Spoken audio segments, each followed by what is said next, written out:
Biden orders sanctions on 4 Israelis over West Bank violence. The order served as both a sharp-edged diplomatic notice to Israel and a message to Arab Americans, a key part of the political coalition the president needs to be re-elected. President Biden speaking in Warren, Michigan, to members of the United Auto Workers Union, which recently endorsed him. Michigan is vital to Mr. Biden's campaign for a second term. President Biden on Thursday ordered broad financial and travel sanctions on Israeli settlers accused of violent attacks on Palestinians in the West Bank, a forceful gesture aimed in part at Arab American voters in the United States who have expressed fury about the president's backing of Israel's war in Gaza.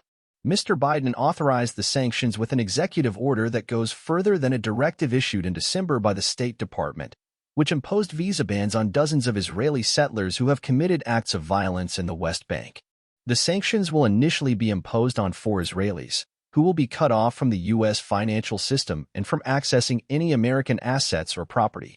They also will be prevented from traveling to the United States or engaging in any commerce with people in the United States. For Mr. Biden, the order served a dual purpose. It was a sharp diplomatic notice to Israel's government at a time when the United States is pressing Prime Minister Benjamin Netanyahu for restraint.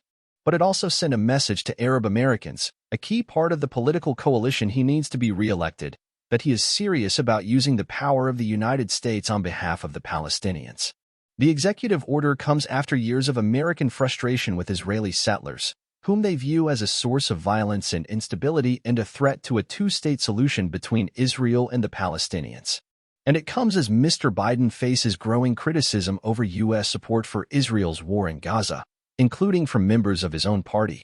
American officials fear a recent surge in attacks by Israeli settlers against Palestinians in the West Bank could set off even wider violence, making an already combustible situation worse.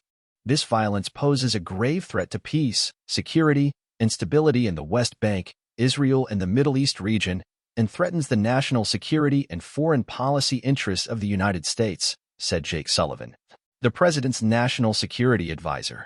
Israel's war against Hamas is taking place in the 141-square-mile Gaza Strip, home to about 2 million Palestinians. But there are also deep tensions in the West Bank, a much larger area that Israel has occupied since 1967. It is home to more than 2.5 million Palestinians and has long been at the heart of the territorial dispute between Israelis and Palestinians. Palestinians and many analysts say that Israel's government has allowed the often heavily armed settlers to act with impunity inside the West Bank. A United Nations report said that 8 Palestinians had been killed in the West Bank by Israeli settlers since Hamas fighters from Gaza invaded Israel on October 7 and killed 1,200 people. The 4 Israelis under sanctions read more about the 4 men accused of violence in the West Bank whom the United States issued sanctions against. The office of Mr. Netanyahu responded to the sanctions by saying the vast majority of Israeli West Bank settlers were law-abiding citizens. Israel acts against lawbreakers everywhere, so there is no need for exceptional steps in this matter, Mr. Netanyahu's office said in a statement.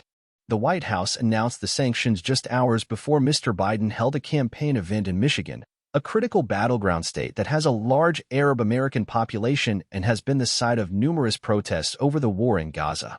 Before leaving for Michigan, Mr. Biden spoke about what he called the trauma, the death and destruction in Israel and Gaza. Speaking at the National Prayer Breakfast